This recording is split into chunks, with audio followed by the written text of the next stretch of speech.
Hello लोगोफोर, आं लकेन दैमारि धेमाजि गेजेर जनाय बैग्रिगुरुनिफ्राय आं नोंसोरनि सेराव दिनै दोंसे खन्थाइ लाबोलायबाय। खन्थाइखौ आंनिसिम दैथायहरदों मुस्रि नब ब्रह्म, चिरां बिजनीनिफ्राय। फैदो बिदिब्ला फंबायनि खन्थाइ दैथायहरनायखौ दान्दिसे खोनासंदोनि। आंनि आंगोनि बर' गामि। भुटान हाजोनि सेर सेर बोहैलांनाय गुवार दैमानि साखाथियाव थानाय जग्रबसे बर' गामि, बेनो आंनि आंगोनि गामि।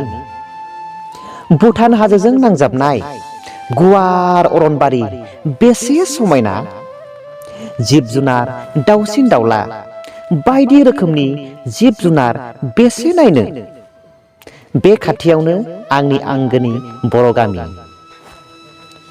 रैसुमै गारांजों दाउसिन दाउलानि गारां सोलाय सोलाय, रैसुमै गारांजों दाउसिन दाउलानि गारां सोलाय सोलाय मेथाइ रोजाबनाय, उन्दै उन्दै गथ'फोरनि आमाय जुमाय गेलेनायजों बेसे समायना नुयो। बेनो आंनि आंगोनि बर' गामि। गुवार दैमानि खाथियावनो फैलाव आबाद फोथार।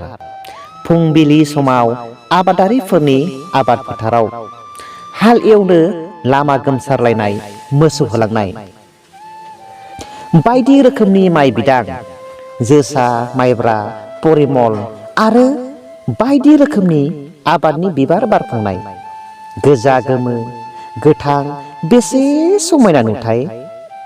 बेनो आंनि आंगोनि बर' गामि। मागो बैसागु बोथोर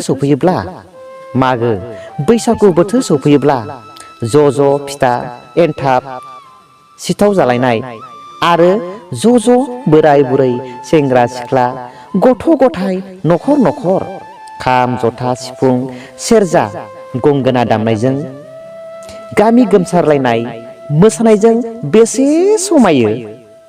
बेनो आंनि आंगोनि बर' गामि। गोजोन्थों आंगो लोगोफोर, आंनि खन्थाइ आवरायनाया बेखिनियावनो जोब्बाय। खन्थाइखौ मोजां मोनदोंब्ला लाइक आरो शेयार खालामनो दाबाव, आरो आंनि लकेन दैमारि पेजखौ फल' खालामनो दाबाव। गोजोन्थों।